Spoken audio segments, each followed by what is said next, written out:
Welcome back to the channel. I'm truly honored to have you join me again for a journey into the most intimate yet mysterious part of our existence, our own minds.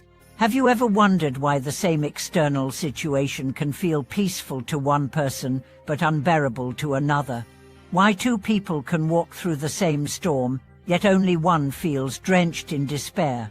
The answer lies not in the world, but in the way our minds relate to it. Today, we'll explore a profound teaching that has transformed lives for centuries. The quality of your inner world determines the quality of your life. A narrow, calculating mind sees suffering everywhere. A wide, accepting heart finds spring even in sorrow. This wisdom is not just ancient, it's deeply practical. Imagine a day when nothing goes your way. The traffic is heavy, the people around you are grumpy, you spill your coffee, and you miss an important deadline. In such a moment, it's easy to feel cursed. But pause for a second and ask, what's truly causing my suffering? Is it the external events, or is it my resistance to them? Is it the noise outside, or the noise inside?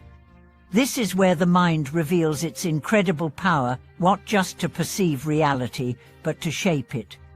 A mind that constantly calculates, compares, and criticizes will always find something wrong. No matter how perfect the day is, it will fixate on the one thing that's missing. It will measure joy by others' achievements, peace by the absence of flaws, and success by society's standards. And because the world is never perfect, this kind of mind lives in perpetual disappointment. But the opposite is also true. A mind that is open, spacious, and gracious finds peace even in imperfect moments. It understands that life doesn't owe us comfort, but offers us countless chances for clarity. It sees failure as feedback, loss as an invitation to grow, and pain as a teacher. This is the springtime of the heart, not seasonal, but permanent, because it arises from within. The great master who inspired this teaching once said, "A mind that always calculates will see enemies everywhere. A mind that always lets go will see the beauty in everything." And how true that is. Think of the times you held a grudge, replayed a conversation, calculated how to retaliate. Did you feel powerful, or did you feel imprisoned? Now think of the times you forgave, chose silence over reaction, let someone go without bitterness. Didn't you feel free? Freedom, it turns out, has little to do with circumstances. It has everything to do with mindset. When your mind is fixated on counting wrongs, tracking insults, weighing every exchange, you live in a mental cage. But when you loosen that grip, when you let things pass without judgment, the doors open, you breathe, you soften, you bloom. Let's consider how the mind affects relationships.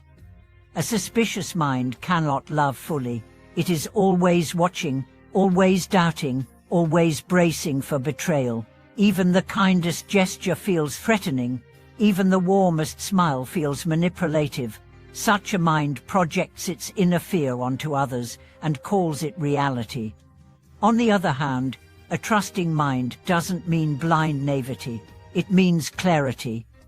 It sees what is, but doesn't rush to conclusions. It gives space for others to grow. It listens more than it speaks. It chooses curiosity over control. And in doing so, it cultivates deep, enduring bonds that don't need constant reassurance. Now shift to how the mind relates to time. A restless mind lives in the past or the future. It replays mistakes, rehashes regrets, fantasizes about what could be, and fears what might come. It treats the present moment as a waiting room, never enough, never right, never now. But an awake mind knows that now is all there is. The past is gone. The future is unborn. The only time we truly live is now, and when the mind fully enters the now, miracles happen. A sip of tea becomes holy. A walk in the park becomes a poem. A glance from a stranger becomes a reminder that we are not alone. This is the essence of mindfulness, not a technique, but a way of seeing. It's not about forcing yourself to be calm. It's about noticing when you're not, and returning gently. It's about choosing presence over performance, being over doing, simplicity over drama. Let's talk about the power of spaciousness. A narrow mind reacts quickly. It gets triggered easily. It needs to be right. It clings to opinion like armor. But a spacious mind takes a breath. It waits. It listens. It questions its own certainty. It knows that truth is bigger than ego, and that understanding requires room. Imagine you're in a crowded room where everyone is shouting. You can't hear anything clearly. That's a narrow mind. Now imagine stepping outside, under an open sky. You can hear the wind, the birds, your own thoughts. That's a spacious mind. Same you, different space.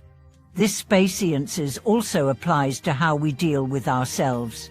A judgmental mind punishes every mistake. It whispers shame, fuels guilt, and demands perfection. But a kind mind accepts the mess. It honors the struggle. It says, you're doing your best, keep going.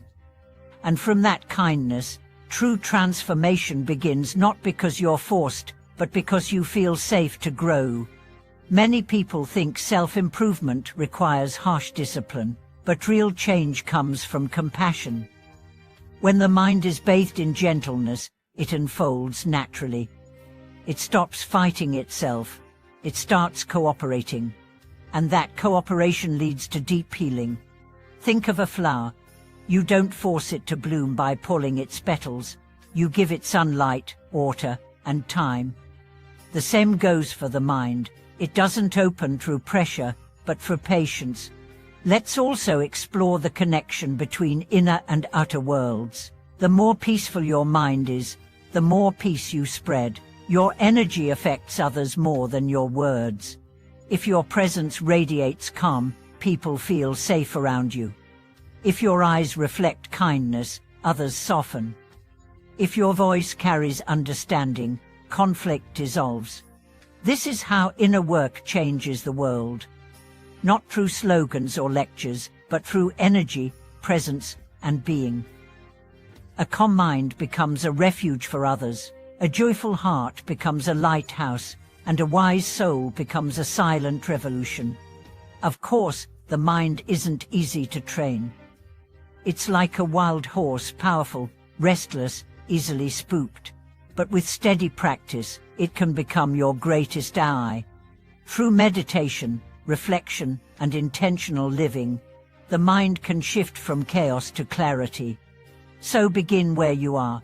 Notice your thoughts without judgment. Ask yourself, is this thought helpful?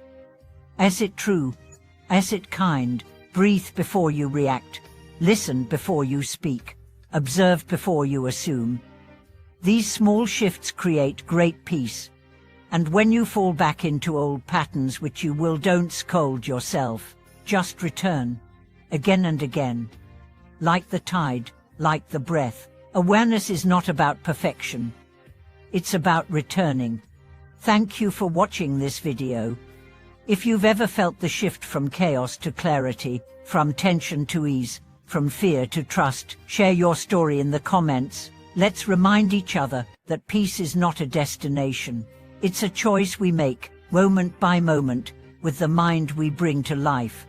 Don't forget to subscribe, like, and share this message with someone who needs a little more calm, a little more space, and a little more light in their life. Because when we change our mind, we change the world.